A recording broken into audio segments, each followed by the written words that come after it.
Hello everyone, welcome to the World Today on Channels Television. I'm Joke Rogers. We're wrapping up the program for this week.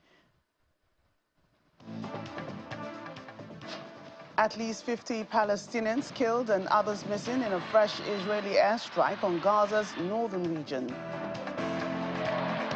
U.S. Secretary of State Marco Rubio, UN Secretary General spokesperson Stefan Dujarric condemned the killing of 2 Israeli embassy staff in Washington, D.C., and Harvard University sues Trump administration after it revoked its ability to enroll international students.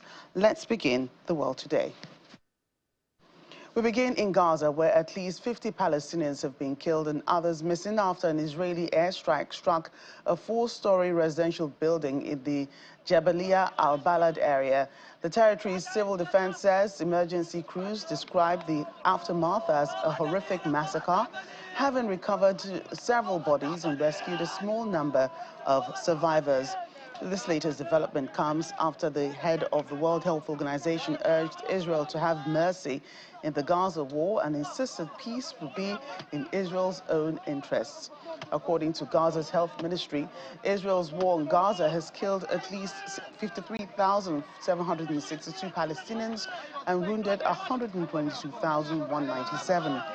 The government media office updates the death toll to more than 61,700, saying thousands of people are missing under the rubble are presumed dead.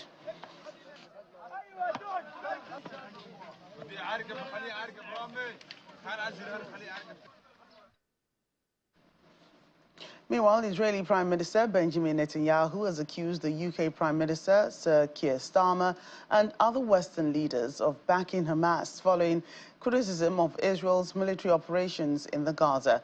Mr. Netanyahu claims that Sir Starmer, French President Emmanuel Macron and Canadian Prime Minister Mark Carney effectively said they want Hamas to remain in power.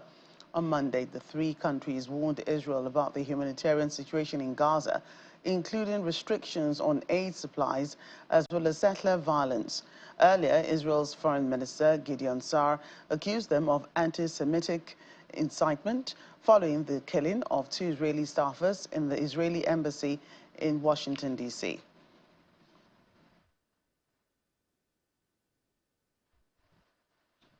Well, in recent days, more than 100 aid trucks have crossed into the Gaza Strip after Israel eased an 11-week blockade.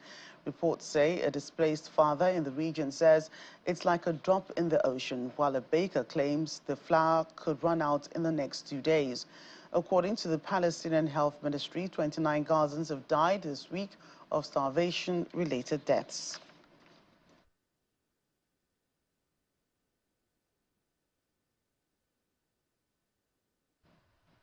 And after nearly 80 days of total blockade of humanitarian assistance, families in Palestine are seeing glimmers of hope as they face extreme hunger and risk of starvation.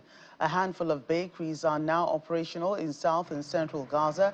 However, far more bakeries are needed to be up and running across the Strip in order to push back hunger. According to the World Food Programme, the latest food assistance is just a drop in the bucket, given the massive needs. The programme adds that insecurity on ground is one of the biggest challenges and calls for a secure environment and faster facilitation of permissions and approvals.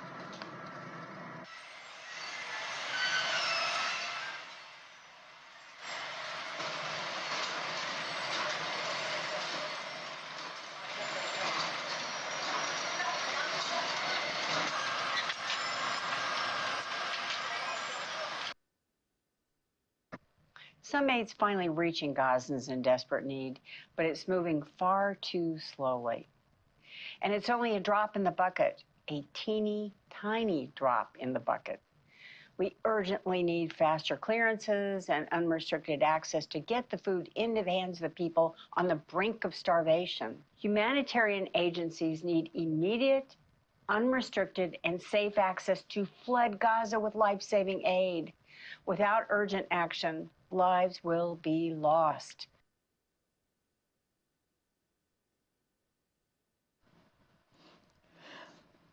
Well, Israeli Prime Minister Benjamin Netanyahu has accused UK Prime Minister Keir Starmer and other Western leaders of backing Hamas following criticism of its operations in Gaza.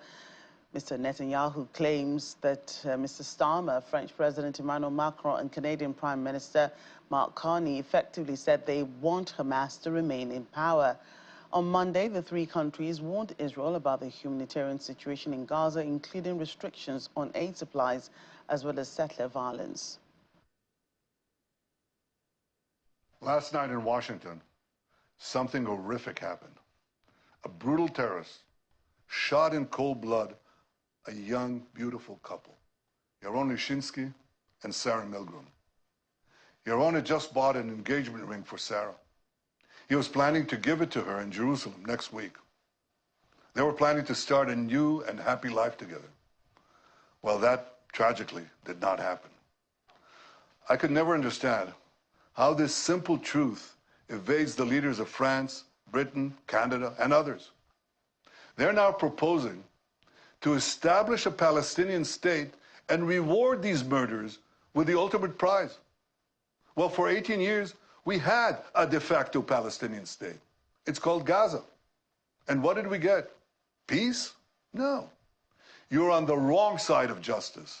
You're on the wrong side of humanity. And you're on the wrong side of history. Now, these leaders may think that they're advancing peace. They're not. They're emboldening Hamas to continue fighting forever. And they give them hope to establish a second Palestinian state.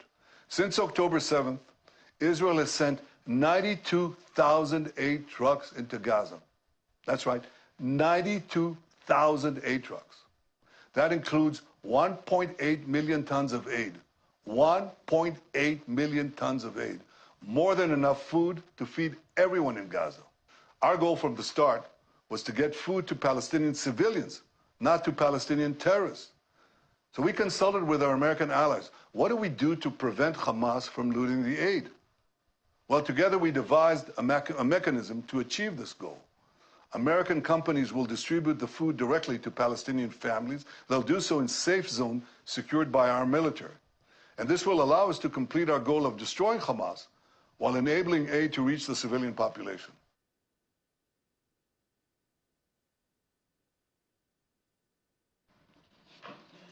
Well, hundreds of Palestinians battle for bread outside the Al-Hajj bakery in Nusrat, central Gaza, after aid convoys were finally allowed into the strip. Several bakeries across the Gaza Strip began distributing bread to locals after flour and fuel, two essential items for bakeries to reopen, were allowed into the enclave. Following criticism from international allies over the scale of the supplies, Prime Minister Benjamin Netanyahu says essential food will be allowed in the coming days. Meanwhile, Deputy Country Director, World Food Programme, Vladimir Jovasev, says in a territory where 2.2 million people depend on humanitarian assistance, bread holds more than nutritional value, describing bakery reopenings as the smell of bread, the smell of hope.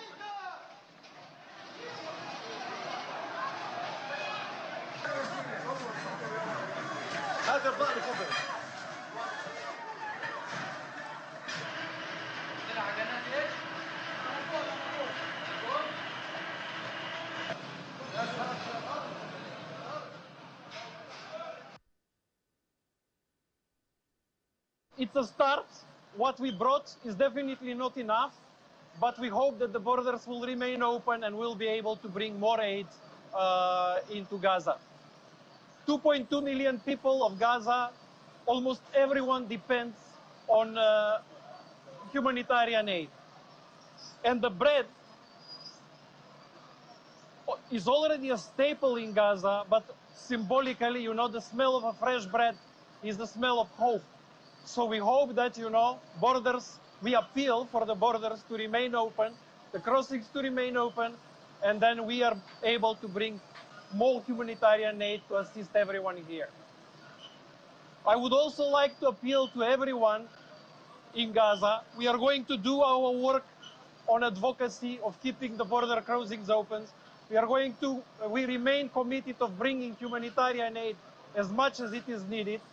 But I also want to appeal to civil society and communities to ensure that, you know, we have the space and that they support us in our efforts, and then to be able to bring, you know, the aid where it is needed, avoiding the looting, and we are able to feed the ones that are mostly in need. Well, staying in Gaza, after more than 2 months of closed crossings and zero humanitarian aid reaching the Strip, the UNICEF team is visiting key markets in southern Khan Yunis to evaluate essential commodity supply, which is very limited. Low stocks and high demand have sent prices soaring as 25 kg bags of flour costs about $300, with families and children facing severe food insecurity. UNICEF calls for the immediate reopening of humanitarian corridors to restore regular food deliveries and safeguard children's rights to adequate nutrition.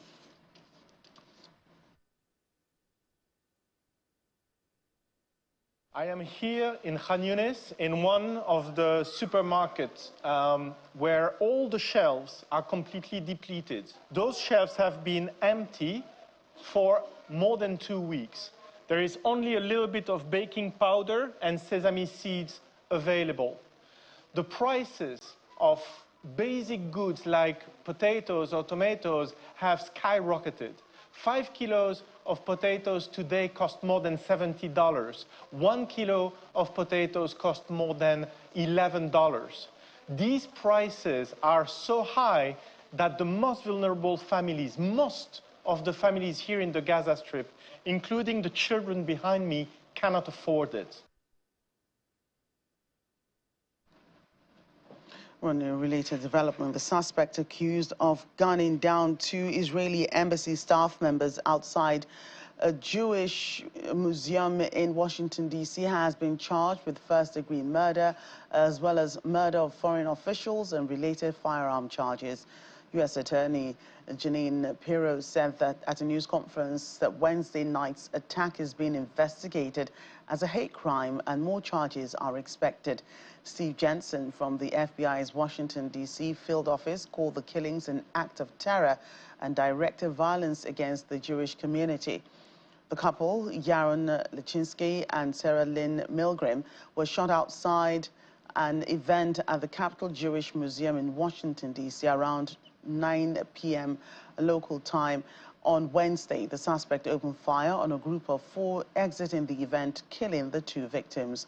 Police identified the suspect as 30-year-old Elias Rodriguez from Chicago, who had bought a ticket to the museum event about 3 hours before it began. He was arrested at the scene shortly after the shooting. 31-year-old Elias Rodriguez of Chicago, Illinois, is now charged by complaint after his initial appearance before U.S. Magistrate Judge Matthew Sharbaugh with the following: murder in the first degree for the murder of 30-year-old Yaron Lechinsky, a foreign official and official guest of the United States. Mr. Lechinsky was here on official business for the State of Israel. The defendant Rodriguez is also charged with 2 counts of murder in the first degree for both Yaron Lechinsky along with 26-year-old Sarah Lynn Milgram of Kansas. In addition, there are several felony firearms charges for discharging a firearm in the middle of a violent crime and for causing the death of an individual through the use of that firearm. In the meantime, U.S. Secretary of State Marco Rubio has condemned in the strongest possible terms the shooting that killed the 2 Israeli embassy staff members. He says this was a brazen act of cowardly anti-Semitic violence, vowing to track down those responsible and bring them to justice. Also, UN Secretary General spokesperson Stefan Dujarric condemned the killing of the staff members in New York. Stephanie Dujarric stated that nothing can justify such horrific acts. He says the UN Secretary General calls for those responsible to be held accountable He expresses his condolences to the families and loved ones of the victims, as well as to the government of Israel. Israelis, it was a terrible, horrifying assassination. That's what it was. It was an assassination of a young, beautiful couple by a radical. We'll learn more about this individual later. Someone who actually waited around after the shooting because they wanted to get caught and wanted to make the statement. It's a horrifying thing, and it just shows you sort of the danger that exists in the radicalization that we have inside our country among some to take it to that level. And terrible, terrible tragedy. We earlier today spoke to the Prime Minister Netanyahu about this, and we've been in touch with the embassy as well. So our condolences, our deepest condolences to the family. Thank you.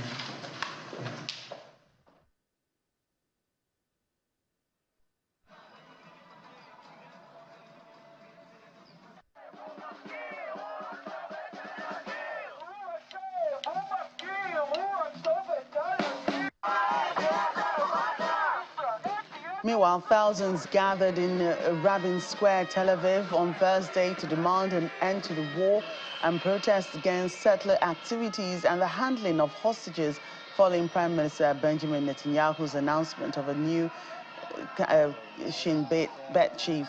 Footage shows protesters chanting, waving Israeli flags and placards, dancing and singing. Prime Minister Netanyahu announced Major General David Zinni as the next Shin Bet chief on Thursday amid ongoing controversy over the dismissal of Ronen Bar and border tensions over judicial appointments. A day earlier, the Supreme Court ruled Mr. Barr's firing was improper and unlawful. Israel's military operations in the enclave resumed on March 18 following a ceasefire agreement with Hamas that included an exchange of captives on both sides.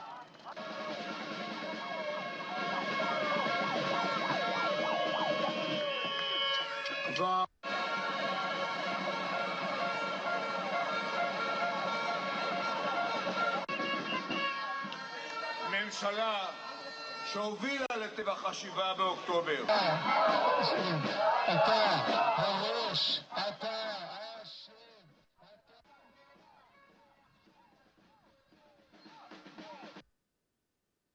We're coming to protest against the occupation and all the terror that the settlers are doing in this moment.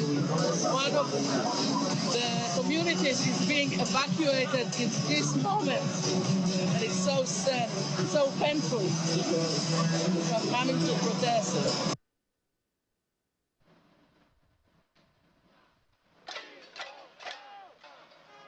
A similar protest in France, where hundreds of human rights activists and pro-Palestine protesters gathered outside the Egyptian embassy in Paris, waving flags and demanding the immediate passage of humanitarian aid into Gaza. Israel shut down border crossings into Gaza, although it said this week that basic aid will be allowed through amid international condemnation. Egypt controls the Rafah crossing, but imports require Israeli approval, and the IDF took control of the area in 2024. Footage shows protesters carrying aid boxes with images of Egyptian President Abdel Fattah el-Sisi and French President Macron chanting, "Gaza, let the trucks pass and stop genocide." There has been growing international criticism over delays in aid delivery.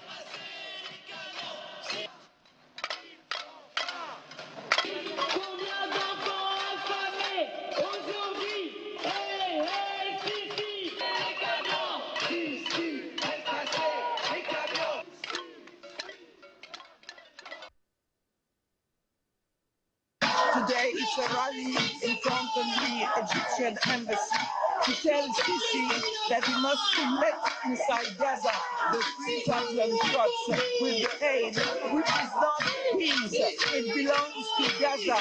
So we hear only about the Kerem Shalom passage, but there is 3,000 trucks with 116,000 meter cubes of food to feed the population that is starving now, and it's up to the Sisi, not to Israel, to the good ill, okay? And now we must stop being a puppet of Trump, being a puppet of Netanyahu. We'll get more on the goings-on and the latest developments in the war between Israel and Hamas after the break with our guest, a human rights activist, Olatunji Lanre-Barua from our studios in Abuja, and later on the program.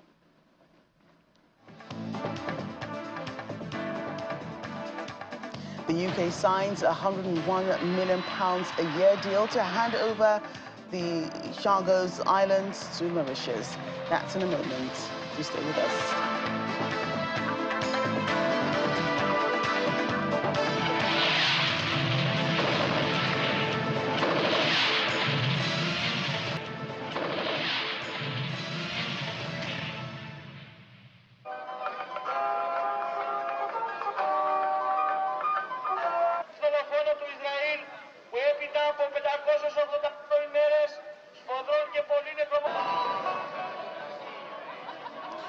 More protests outside the Israeli embassy in Athens, Greece. Hundreds of demonstrators gathered, rallying in support of delivering humanitarian aid to Gaza amid ongoing Israeli military operations. Footage shows demonstrators waving Palestinian flags and holding signs reading "Free Palestine" as they rallied in front of riot police buses guarding the embassy. The protest comes amid growing international criticism over delays and restrictions in aid deliveries to Gaza. Several bakeries across the Gaza Strip have recently resumed distributing bread after shipments of flour and fuel, both essential for production, were allowed into the enclave.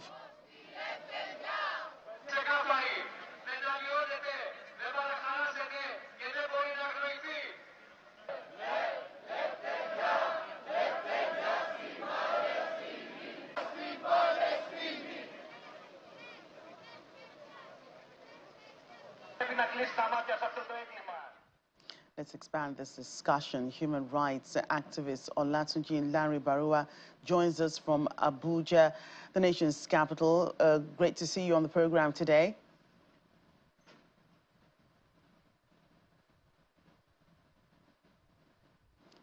Can you hear me?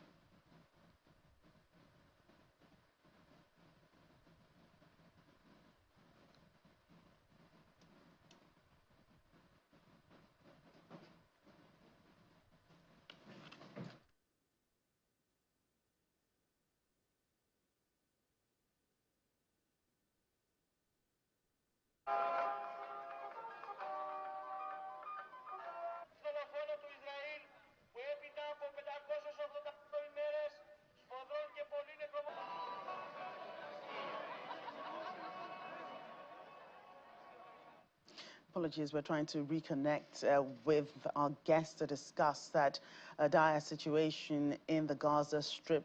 He's in Abuja for us today. We'll get back to the discussions in a moment, but let's just quickly flip and take you around the world for some other stories. UK Prime Minister Keir Starmer has signed a deal to hand over the Chagos Islands to Mauritius and lease back a key military base for £101 million a year. The Prime Minister said the deal was the only way to maintain the base's long-term future and strengthen the UK's national security. Under the terms of the agreement, Mauritius would gain sovereignty of the islands from the UK, but allow the US and UK to continue operating a military base on one of the islands, Diego Garcia, for an initial period of 99 years. The Conservatives describe the deal as an act of national self-harm, which left the UK more exposed to China because of its ties with Mauritius. The UK signed the agreement after overcoming a last-minute legal challenge brought by two Chagosians. The UK purchased the islands for £3 million in 1968, but Mauritius has argued it was illegally forced to give away the islands in order to get independence from Britain. The islands were then cleared to make way for a UK-US armed forces base, with large groups of Chagosians moving to Mauritius and the Seychelles or taking up an invitation to settle in England, mainly in Crawley, West Sussex.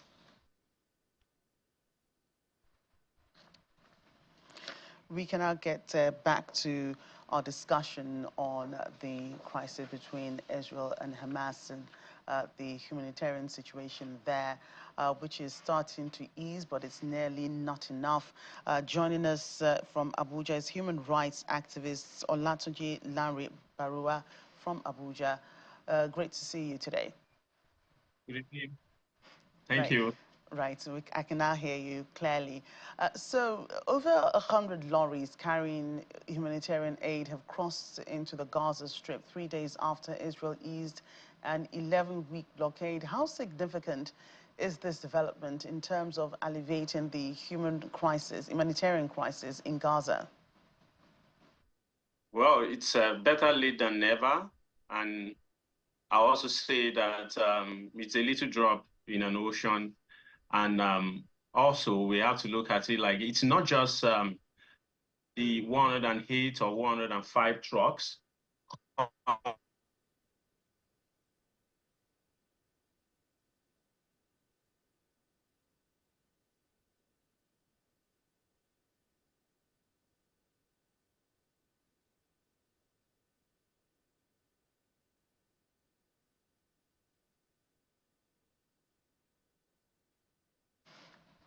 Apologies, yet again seems to be network issues plaguing that interview today. We will try and still reconnect so we can have that robust discussion.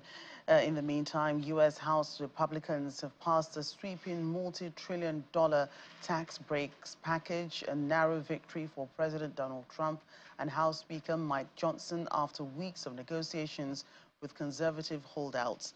Mr. Trump's big, beautiful bill passed with a vote of 215 to 214, with 2 Republicans joining Democrats to oppose it and 1 voting present. It now heads to the Senate, which will have the chance to approve or change provisions of the bill.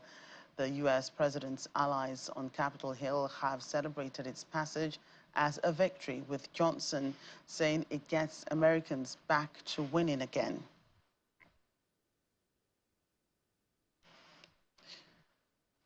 Well, U.S. President Donald Trump has threatened a 50% tariff on all imports from the European Union and 25% on Apple products unless phones are made in the United States. The president announced his intentions over social media on Friday, adding discussions with them are going nowhere.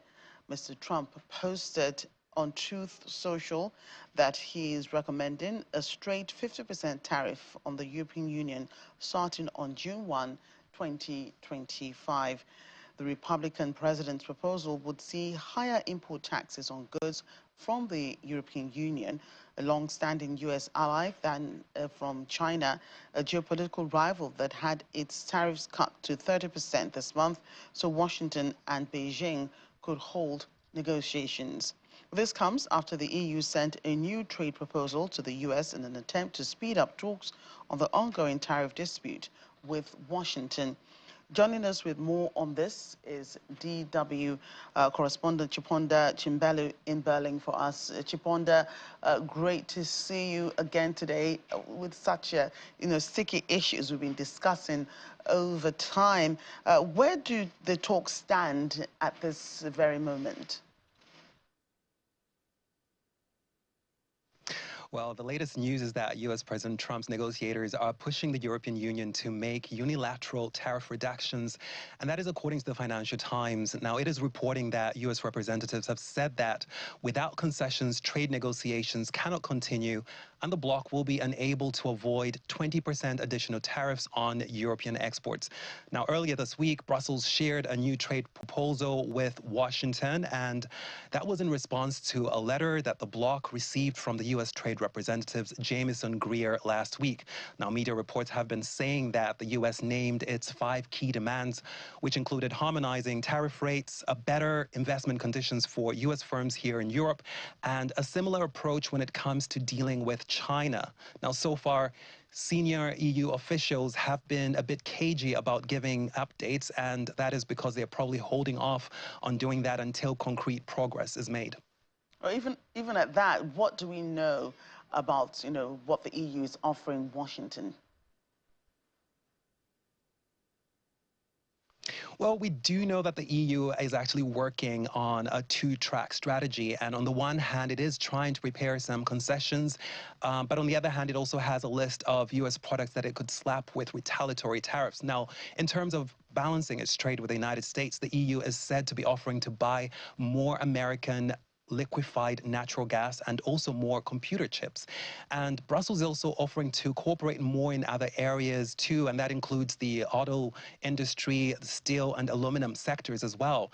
But the bloc is, of course, ready to impose tariffs on U.S. exports if it cannot reach a trade deal with the United States within the 90-day delay on retaliatory tariffs that was announced earlier this month.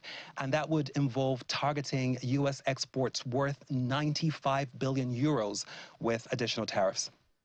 And what more can you tell us about the sticky points?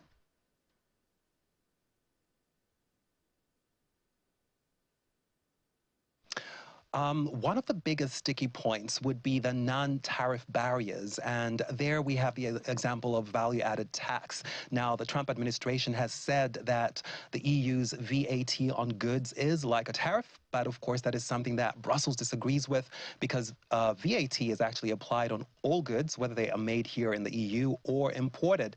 So that is, of course, one area. Another one would be the EU's tech regulation. And now the US president has called the EU's Digital Markets Act an overseas extortion of American companies. And U.S. tech giants, as we know, have been critical of the EU's regulation of their sector, and that, of course, includes how it regulates competition, illegal content online, and artificial intelligence. Now, the Trump administration also sees that regulation as a trade barrier, but it is, of course, highly unlikely that the EU will be making any major concessions in the tech regulation sector. So that is, of course, where we might see some issues with the negotiations going forward.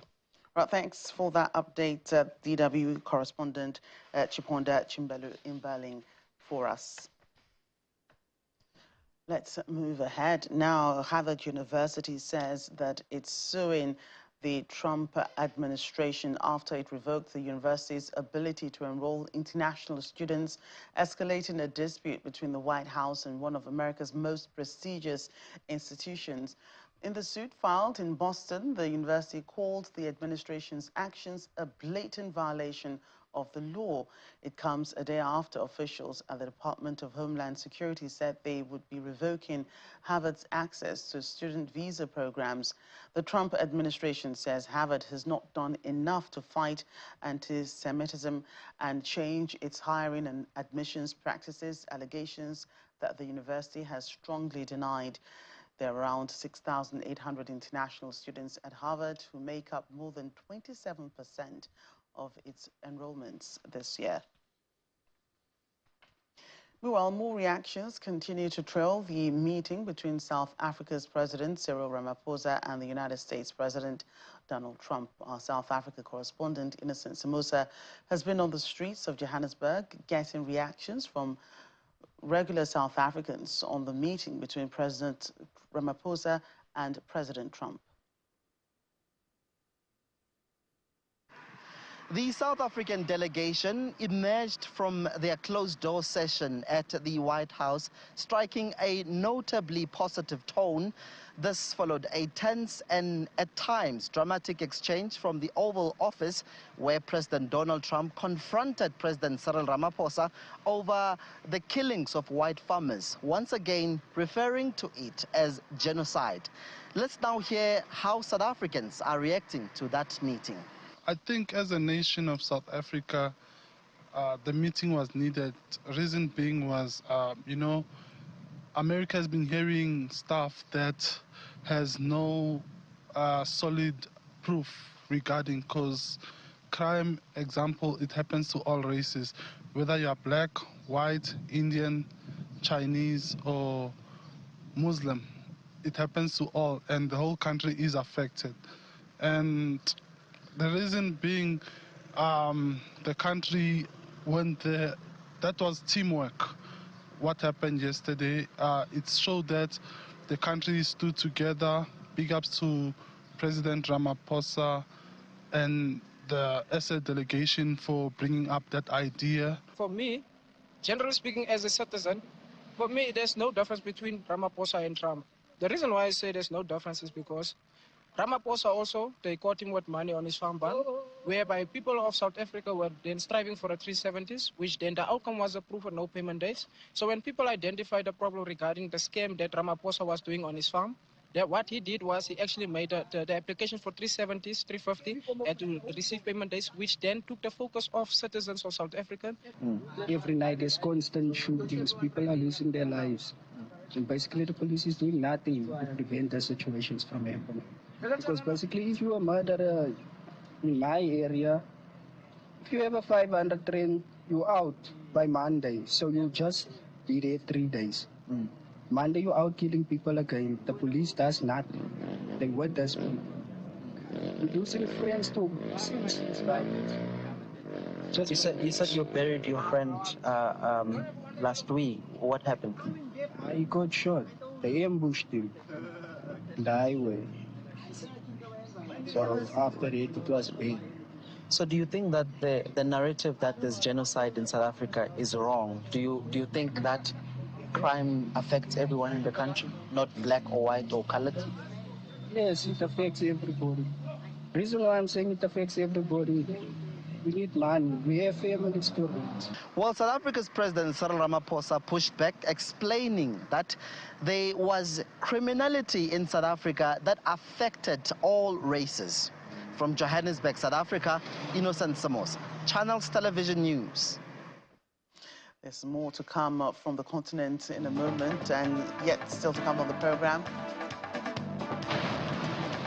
Hundreds of seniors joined 13th National Rollator Run in Amsterdam's Olympic Stadium. Details of that and others in a moment.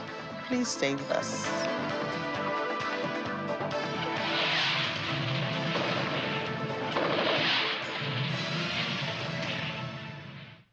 Welcome back. Residents of Cape Town, South Africa also shared their opinions following U.S. President Donald Trump's remarks about white farmers leaving South Africa, to whom he had referred to as victims of racial discrimination. The comments came during talks with President Ramaphosa in the White House on Wednesday, who maintained composure despite the contentious claims. President Ramaphosa actually was a cool-headed. He didn't allow Trump to actually, even though it was some sort of ambushing President Ramaphosa, but he didn't actually raise anything. Then he kept his cool down and he focused what he was there for. Donald Trump was focusing on that genocide, whereas he didn't actually, in my view, he didn't want to actually to listen actually where this thing emanates, why these false statements come from, because he didn't have all the information, but because it's Donald Trump doesn't care about what the explanation that you gave him. Whatever he believes, that's what Donald Trump believes. I thought the Americans did their homework and the South Africans didn't do their homework. They weren't prepared. Everywhere else in the first world country will think it's genocide. We are so used to the killings and everything not being a genocide. So as a first world country, yes, I think he's correct. Yeah, there's a lot of people being killed, but you know, his emphasis was on the farmers, and you know, nothing is being done about the farmers.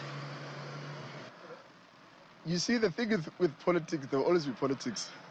You know, politics is like a mind game and a chess game. The house always wins. Yes, we have issues with crime. Yes, we have issues with white farmers being killed.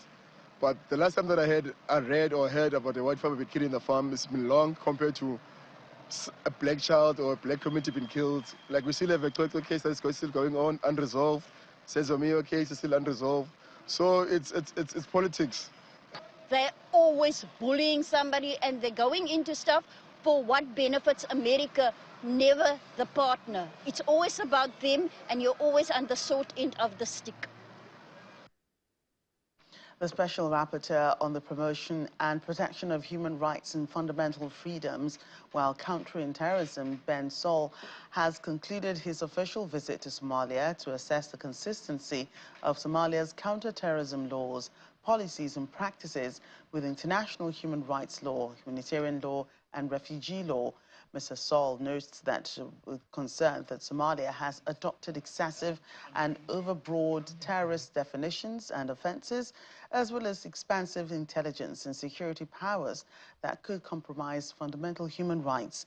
He warns that some terrorism offences attract the death penalty, even when they do not involve intentional killings as required under international law.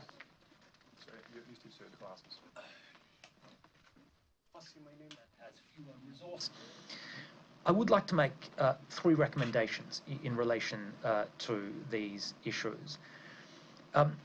Number one, on economic marginalisation. Obviously, Somalia is under great pressure with the deep cuts to donor funding. Somalia has a very low revenue or tax base. And although the government has been making efforts to improve the tax base, I think if you want to seriously pay for the kinds of basic services, development, stabilization that is needed to prevent people joining al-Shabaab, then Somalia needs to do better. I mean, it needs to make establishing a universal taxation system to increase government revenues, to be able to pay for the things that its citizens need, and not be so dependent on donors. Then much more effort needs to go into expanding government revenues. Somalia shouldn't rely so much on private sector service provision, which leaves lots of people without adequate water, energy, sanitation, etc. These are public goods that should be provided by the government where there are those gaps. Secondly, on governance, efforts to counter terrorism are being undermined by certain current political factors. The centralization of political power, irregular and contested processes of constitutional reform, which have alienated some federal member states, excessive political influence of some major clans, including an unrepresentative 4.5 formula, which appears to give a 0.5 share to perhaps 30% of the population, many of whom are minorities, including the Bantu. And supporters gathered in Nairobi, Kenya on Thursday to welcome prominent human rights activist Boniface Wangi following his release and deportation from Tanzania, where he says he endured gruesome torture during his detention. Mr. Wangi recounts being dropped at the border under the cover of darkness, handed a handful of Tanzanian and Kenyan shillings and warned not to speak or look back. His lawyer, James Njeri, condemned the treatment as unjust and called for transparency. Mr. Wangi and Ugandan journalist Agatha Atwari were arrested in Dar es Salaam on Monday by suspected security officers while in Tanzania to observe the treason trial of opposition leader Tundu Lissu. Tanzanian authorities are yet to comment on the detentions or the circumstances of Mr. Wangi's deportation.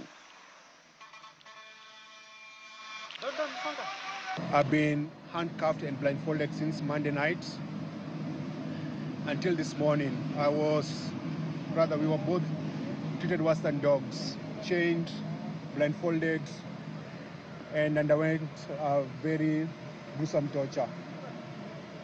I hear the Foreign Affairs Ministry was in touch with the government of Tanzania. I'm going to the hospital and I would like to make my medical records open to the public. I'm going to get all examinations done. Whatever the hospital says has happened to me, let them show the Kenyan government so the government can say that they were part of what happened to me in Tanzania and what happened to Agatha. At this moment, we have no idea where Agatha is, and we hope that she's safe and she'll be back home with her family. From where I was being held to the borders of Lekanawa, they gave me 400 shillings and 20,000, I think, Tanzanian shillings. Where they dropped me, they told me When they drop me, I should not speak or look at them because the entire team was blindfolded. So they stopped kidogo, then they stopped another place. Where they stopped me, there was a border guy waiting for me. So they dropped him in the bag, told me, lala chini, nikalala chini. I was blindfolded. And then when they left in Kato blindfold, there was a border guy waiting for me who dropped me to the border. But it was about 5 a.m. But between getting through the Tanzanian border, the Kenyan border, and then crossing over took me like an hour because I can barely walk. Mozambique's leading port official, Osorio Lucas, has praised the United Arab Emirates as a model for development, noting that the story changed completely after Dubai Ports World assumed control of Maputo's port in 2007. Speaking in an interview in the capital on Wednesday, Mr. Lucas underscored DP's world's impact, citing export revenue growth to $640 million. He highlighted MPDC's rapid development, calling it a success story with investment approaching $1 billion and cargo throughput growing from 5 million tons at the start of the concession to over 31 million tons as at today.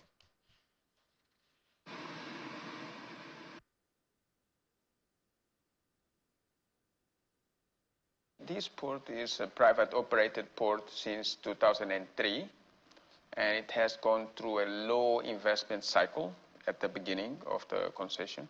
But with DP World and a second private investor, Green Road from South Africa, but led by DP World, coming in 2007, 2008, the story changed completely.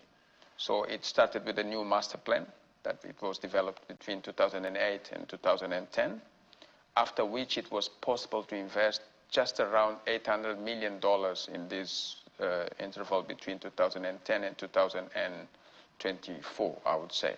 So the role of DP World as a private operator from Dubai or UAE, as well as the different companies that were supporting DP World. I can name a few, like P&O Maritime, that is part of the DP World group, providing marine services, or, for example, Unifeeder as the shipping line that provides a service between Dubai, India, and Maputo to enhance the container volumes, has been very affirmative in Mozambique.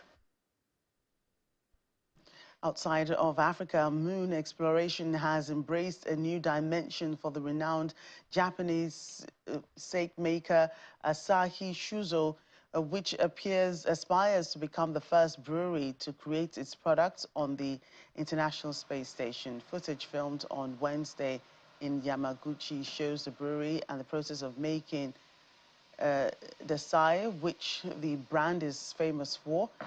Asahi Shuzo, in collaboration with Mitsubishi Heavy Industries and the Aichi Prefecture, announced the project in February in Tokyo while showcasing the bottle of a high-end sake that the company will attempt to brew in space. The mission aims to produce sake under simulated gravity conditions in space, according to Soya Uetsuki, Innovation Research Lab Manager at Asahi Shuzo. The experimental brewing device developed by Mitsubishi Heavy Industries is designed to function aboard the International Space Station using a rotating platform to simulate the moon's gravity. Hundreds of elders rolled through Amsterdam's Olympic Stadium in the 13th National Rollator Run race on Wednesday. At least 500 seniors participated in the race with the help of walkers and wheelchairs. Participants also applauded themselves as they completed the race and received their awards. The National Run was established with the aim of encouraging older people to lead an active lifestyle and participate in sports by creating a fun and engaging atmosphere. According to organizers, the number of participants had gradually increased throughout the years, with seniors traveling from all over the country to take part in the race.